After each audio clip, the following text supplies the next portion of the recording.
তো আমরা আসলে আজকে আসছি একটা কি বলে 5 জন অনেকদিন পরে বেরোনো হয়েছে। আজকে হচ্ছে কি ক্লিনিক্যাল এক্সাম ছিল, তারপরে দিয়ে করে বেরোলাম। তো এটা আসলে আমরা একটা এইখানে অনেকদিন আগে আসলাম, আমি হারিয়ে যাওয়ার সমস্ত দিন। তো এবার আজকে আসলাম 5 জন। এটা আসলে একটা গ্রাম ছিল, কিন্তু এখন বোঝার কোনো উপায় নাই যে এটা একটা গ্রাম ছিল, কারণ হচ্ছে যে সব মানে গাছ টাছ হয়ে একদম মানে সবুজ হয়ে গেছে।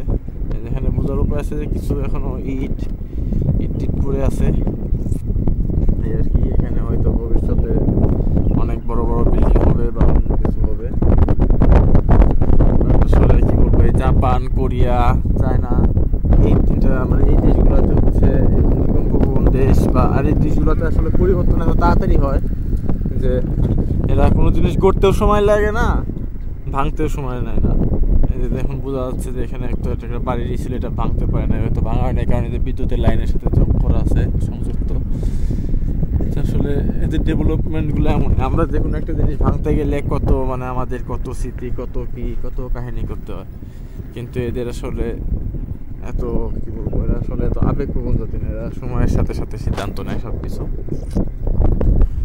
এই আর কি। আর এটা এখন বলতে গেলে জাস্ট মানুষজন আসে, মানে ক্ষেত খামার টাইপের মতো জায়গা, এখানে সবাই চাষবাস করে এই আর কি। এটা হচ্ছে একটা ধান ক্ষেত বা কিছু একটা ক্ষেত ছিল, এখানে হয়তো ধান কেটে ফেলা হয়েছে। আর অনেক বড়, ভালোই বড় একটা বাড়ি। দেখুন এই বাড়িটা এখনো ভাঙা হয় নাই, জানি না কেউ আছে নাকি, কেউ নাই, জাস্ট যে পুরাতন রেলের যেরকম বাড়ি থাকে ওইরকম।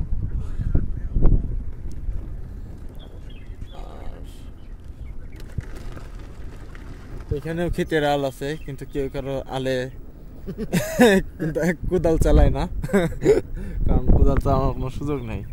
এরা যদি একজন আরেকজনের আলে কোদাল চালায়, পুলিশ তাদেরকে পিছন দিয়ে লাঠি চালাই দিবে এই আর কি ব্যাপার স্যাপার। রুলস অফ ল বলে যে একটা কথা আছে, এখানে মানে চায়নাতে হারে ঠিক কথা। আসলে সব উন্নত দেশে এমন। যাই হোক, যে সেইগুলো অনেক পিসফল গাছ, যে বাঁচছে অলরেডি, পিসফল গাছ।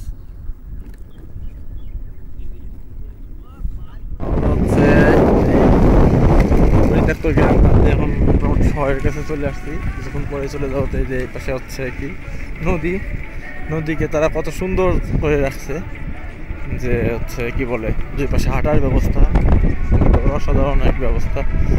বিকালে মানুষে যে মাছ মারে, হাঁটাহাঁটি করে, এই যে ব্রিজের উপর দ্বারা সবাই মাছ মারতেছে।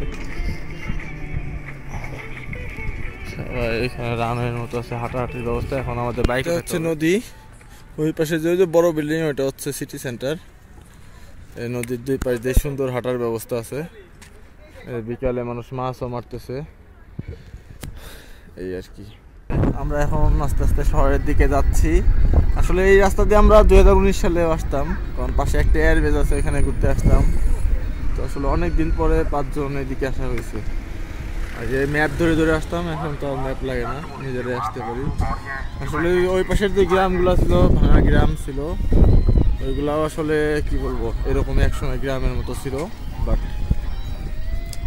ওই জায়গায় এরকম মানুষজনের বসবাস ছিল, বাজার ছিল, মানুষের ওইখানে কি বলবো বিয়ে হতো, কত অনেক স্মৃতি, অনেক কিছু হইতো, অনুষ্ঠান হইতো, সিন্নিয়ান খয়লা হইতো, কিন্তু এখন কিছুই আর হয় না।